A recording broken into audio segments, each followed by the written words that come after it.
Hello, I hope you're having a great day.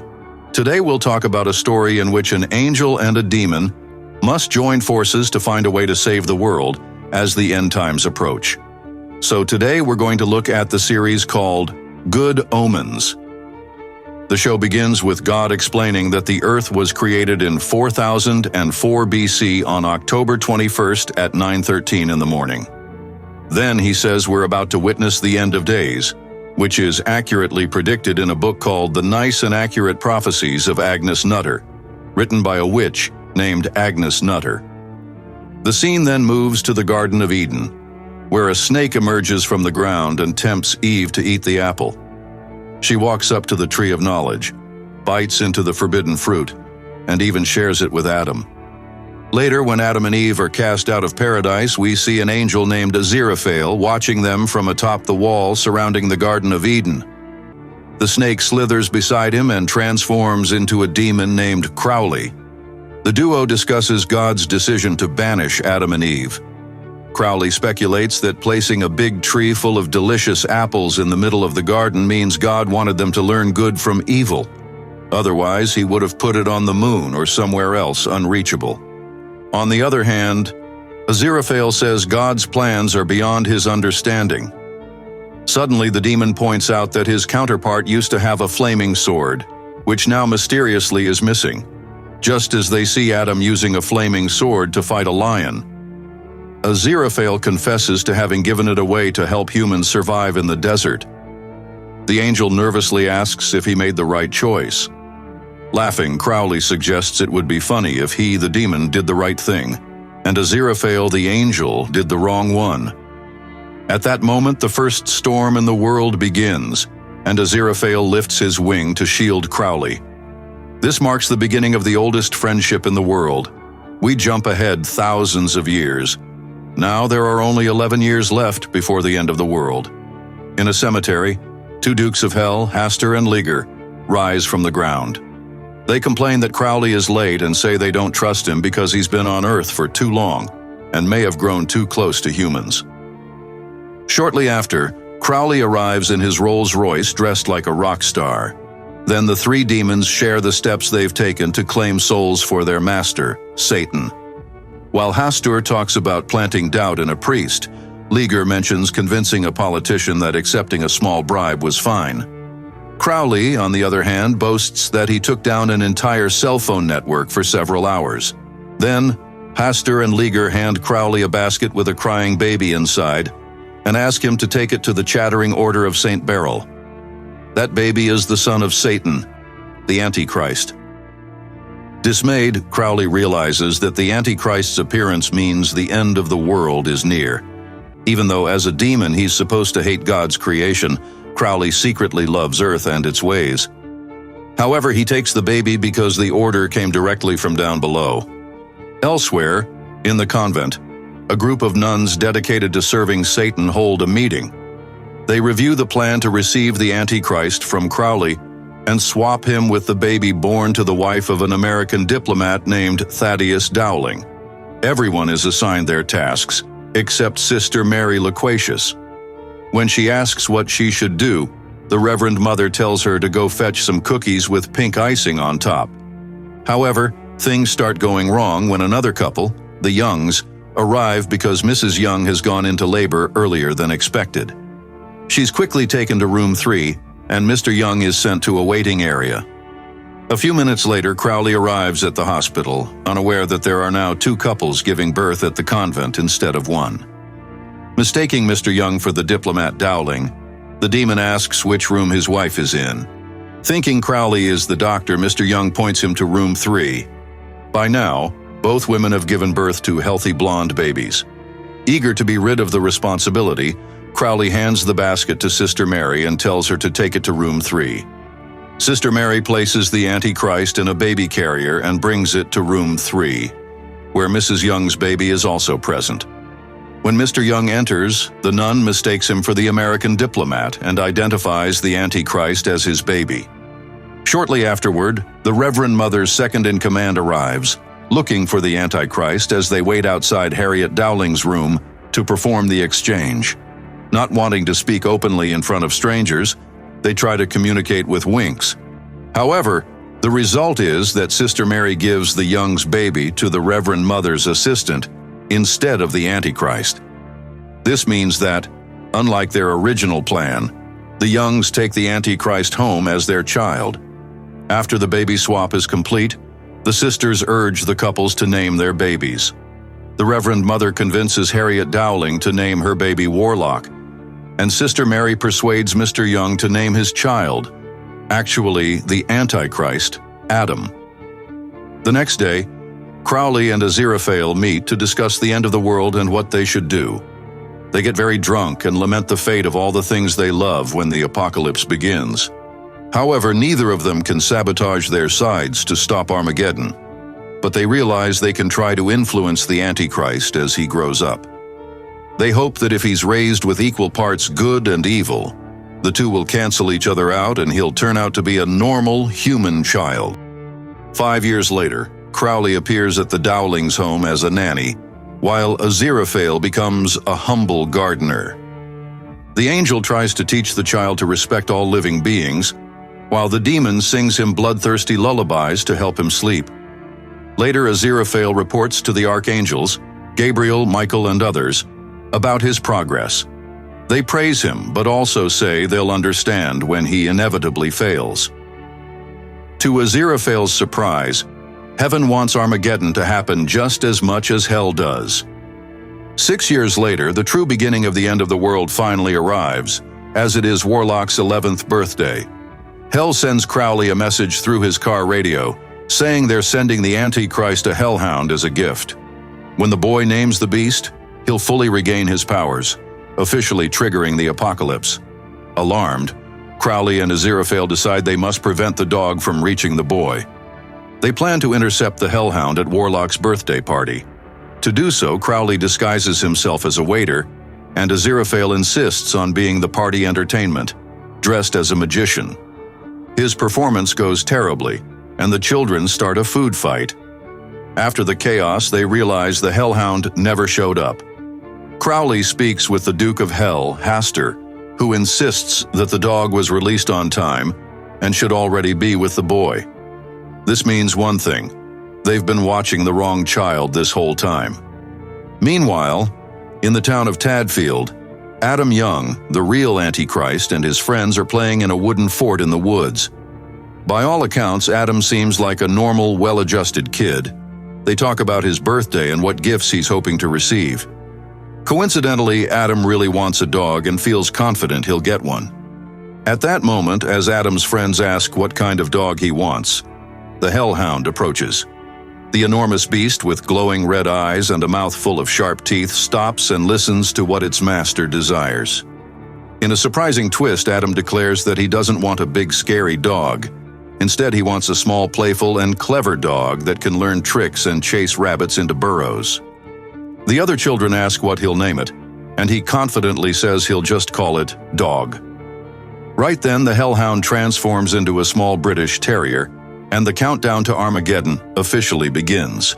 In a flashback 360 years earlier, a witch hunter named Major Pulsifer oversees a pyre being built in the center of town. He's on his way to the home of Agnes Nutter, accused of being a witch. What Pulsifer and the villagers don't know is that Agnes is, in fact, a real witch. She has written a book full of prophecies, the only one in history consisting of entirely accurate predictions. She even predicted her own death and prepared for it, sending her prophecies to her daughter and husband, who would later become the book's caretakers.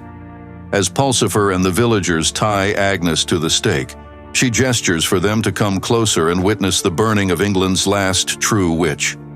She had prepared for this moment by lining her skirts with gunpowder and roofing nails. Just as the fire is lit beneath her, a massive explosion kills all the spectators. However, her book survives and is passed down through generations until it reaches her great-great-great-granddaughter, Anathema. The young woman grew up memorizing the prophecies, many of which were about herself, stating that she would be there for the end of the world. Elsewhere, Major Pulsifer's descendant, Newton, is experimenting with his computer. As he plugs in his machine, the electricity in the entire city block goes out. This streak of bad luck continues into adulthood, as he's fired from one job after another due to his inability to work with any kind of electronic device. Frustrated, he wanders the streets aimlessly and ends up in front of Sergeant Witchfinder Shadwell, who is currently giving a sermon about the threat of witches. The sergeant sees potential in Newton and invites him to visit his home later. With very little direction in life, the young man decides to take the offer. Meanwhile, Anathema, now an adult, is taking the steps outlined in her grandmother's book to try to prevent the apocalypse. The first of them is moving to a small town in England called Tadfield. Elsewhere, Aziraphale calls Crowley with an idea on how to find the Antichrist. He suggests they visit the hospital since they know the child's date and place of birth. When Crowley and Aziraphale arrive at Tadfield, it doesn't look much different from 11 years ago. However, the nuns are long gone, and the place is now a corporate retreat where co-workers fire paintballs at each other in the name of team building. They enter to see if they can find any records. When the angel suggests that Crowley is a nice being deep down, the demon slams him into a wall in anger. They share a tense but intimate moment, which is interrupted by Mary Hodges, the retreat owner and formerly Sister Mary Loquacious. They hypnotize her and she answers their questions truthfully. However, she has no new information to offer. All the records detailing the children's births were lost in a fire. Hitting a dead end, they wake Mary from her trance and leave. While driving home, Aziraphale feels a strong sense of love for the area they're traveling through, something Crowley cannot feel. On the other side of the forest, Anathema is performing the night's final spell when she sees something in the distance. She quickly rides her bicycle and crashes into the road, right between the arguing angel and demon. Anathema is thrown off her bike, and Aziraphale rushes to heal her hand, head, and the bicycle itself. He offers to drive her back home, much to Crowley's annoyance. In the rush, she forgets her book, The Nice and Accurate Prophecies of Agnes Nutter, and doesn't realize it until much later that night, when it's already too late. Back in the car, Aziraphale suggests hiring a human to find the boy, but Crowley reminds him that the Antichrist has a built-in defense mechanism. Suspicion slips off him like water off a duck's back. As Crowley drops Aziraphale off, they agree to use their networks of human agents to try and locate the Antichrist. The angel exits the car only to spot the book and quietly keeps it for himself until he can take it inside the bookstore. Crowley drives off, unaware of what his friend is about to do. Inside the bookstore, the angel puts on gloves and continues reading through the night. The next morning, Crowley calls to see if he's found anything, but Aziraphale keeps the information to himself. Meanwhile, his reading has led him to a prophecy stating that the Antichrist is in Tadfield, and his number is 666. Aziraphale calls the number using the area code, and Arthur Young answers the phone. At the same moment, his son Adam shouts that he got his dog to stand on its hind legs, matching a prophecy in the book that says, "The beast shall walk upon its hind legs." Shocked, the angel realizes he has the correct number and immediately hangs up. In a flashback to the early days of Earth's creation, God asks Aziraphale what happened to his flaming sword. Aziraphale stammers a lie, saying he lost it. The scene then shifts to Mesopotamia in the year 3004 BC, where a local man named Noah is building an ark. Aziraphale explains that God plans to wipe out all humans, bad ones, he assures the demon. Crowley is stunned that God would kill children and points out that this is usually the sort of thing demons do. Just as one of the unicorns escapes the ark, the rain begins. In the year 33 AD at Golgotha, Crowley says he changed his name to Crowley while he and Aziraphale watched Jesus being nailed to the cross. The angel asks if he ever met Jesus. In response, Crowley says yes and reveals he was the one who showed Christ all the kingdoms of the world. Then, in 537 AD in the Kingdom of Wessex, Aziraphale participates in the war for Arthur and the Knights of the Round Table. He faces the Black Knight, who turns out to be Crowley. While the angel seeks to spread peace, the demon was sent to disturb it. They realize they simply cancel each other out. The next scene shifts to 1601, where the duo is watching a production of Hamlet with very little attendance. Shakespeare approaches them and asks a small favor: to be a vocal and supportive audience for his actor playing Hamlet. Later, they realize they're both heading to Edinburgh, and Crowley mentions it would be a waste of effort if both went, since the angel's good luck would cancel the demon's bad luck. So they flip a coin, which the angel loses and is forced to go to Scotland. In return, Aziraphale makes Crowley perform a miracle to turn Hamlet into a success. We next see the duo in Paris in the year 1793. Aziraphale is imprisoned in a fortress while the French Revolution rages outside. After crossing the English Channel in search of crepe, the angel was arrested for looking like an aristocrat. Crowley enters to rescue him and asks why he doesn't perform a miracle to escape. The angel replies that heaven reprimanded him last month for doing too many frivolous miracles. Amused, Crowley mentions that hell praised him for the French Revolution, even though it was the humans' idea. Then he snaps his fingers, Aziraphale's shackles fall off, and their clothes switch with those of the guards. We fast forward to 1941 London, where air raid sirens wail. Aziraphale enters a church supposedly to deliver prophecy books to the Nazis. They ask him for the nice and accurate prophecies of Agnes Nutter, to which he replies that all known copies were destroyed. Just as they prepare to kill him, a woman enters with a gun in hand. The angel triumphantly claims he was recruited by the woman to thwart the Nazis, and that her clever plan fooled them. Unfortunately, the woman reveals she's also a Nazi, and that he's the one who's been betrayed. Luckily, Crowley enters wincing in pain and says that a German bomber is about to drop a bomb on the church thanks to some demonic meddling, and if they run quickly, they won't die. They hear a bomber flying overhead, and a bomb drops on the church, destroying it and killing the Nazis.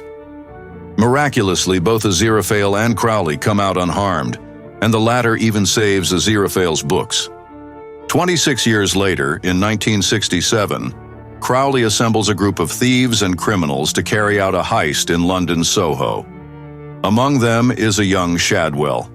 The group's locksmith wants to break into a church to steal holy water, though humans don't know why yet. However, Shadwell wants to know if witchcraft is involved and is disappointed when the demon says no. Later, outside the bar, Shadwell stops Crowley to tell him about the Witchfinder army and offers his services if needed. Crowley then gets into his car and finds Aziraphale already sitting inside. After much consideration and fear, the angel has changed his mind about helping his counterpart. He then gives Crowley a thermos full of holy water and warns him that it won't just kill his body, it will destroy him completely. Finally, the scene changes to the present day, just one day before the end of the world. Aziraphale is hanging up on Mr. Young and trying to plan how he'll explain the antichrist mix-up to Gabriel and the other angels. Meanwhile, in Tadfield, Adam is walking with his dog when he finds Anathema crying and breaking pots in her garden. She's upset about losing the prophecy book written by her ancestor. Concerned, the boy asks if she's okay and offers to help find it or give her the book he wrote.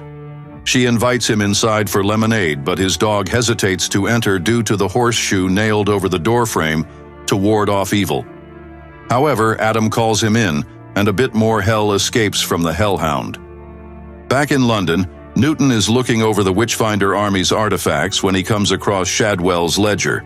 According to the ledger, Shadwell doesn't actually lead the Witchfinder army, but has forged a list of generals, colonels, and majors to extort benefactors like Crowley. In fact, at that very moment, Crowley and Shadwell are meeting in a small cafe. The demon asks Shadwell to go to Tadfield and locate an 11-year-old boy.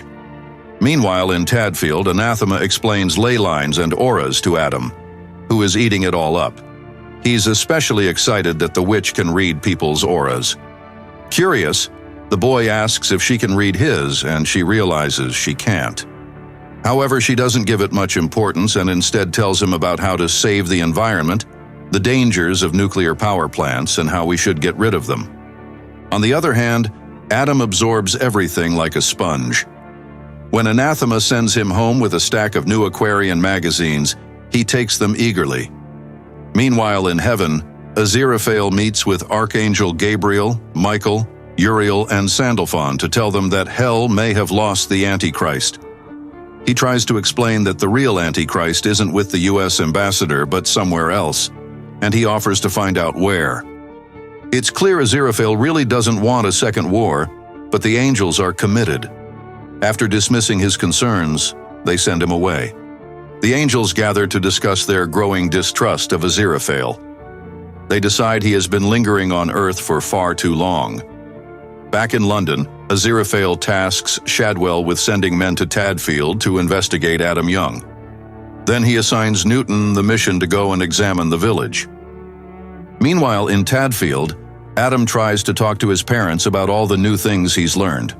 His father dismisses it as nonsense, so the boy heads to his room to continue reading. At the same time, Crowley and Aziraphale meet again, and both seem incredibly tense. Crowley asks if Aziraphale has found the boy yet. Still unable to accept the possibility of killing a child, the angel pretends he doesn't know where Adam is. He insists that Crowley, being the demon, should be the one to do it. In response, Crowley tells him it's a big universe, and even if Earth is destroyed, they could still be friends, just as they've been for over 6,000 years. Then he tells his counterpart to forget they're on opposing sides. However, Aziraphale is stubborn and defiant and says that even if he knew where the Antichrist was. Offended, Crowley leaves and tells him, "Have a nice Armageddon." In the final scene, Adam is still reading Anathema's magazines by flashlight, late into the night, when a lemon drop falls next to him. As he goes to sleep, voices begin to whisper in his head while he dreams. Meanwhile, alarms go off at the nuclear power plant, because the nuclear reactor has disappeared. Energy is still being generated, but the reactor itself is gone. In its place, there's a single lemon drop, and that's where the first chapters end. I hope you enjoyed the video.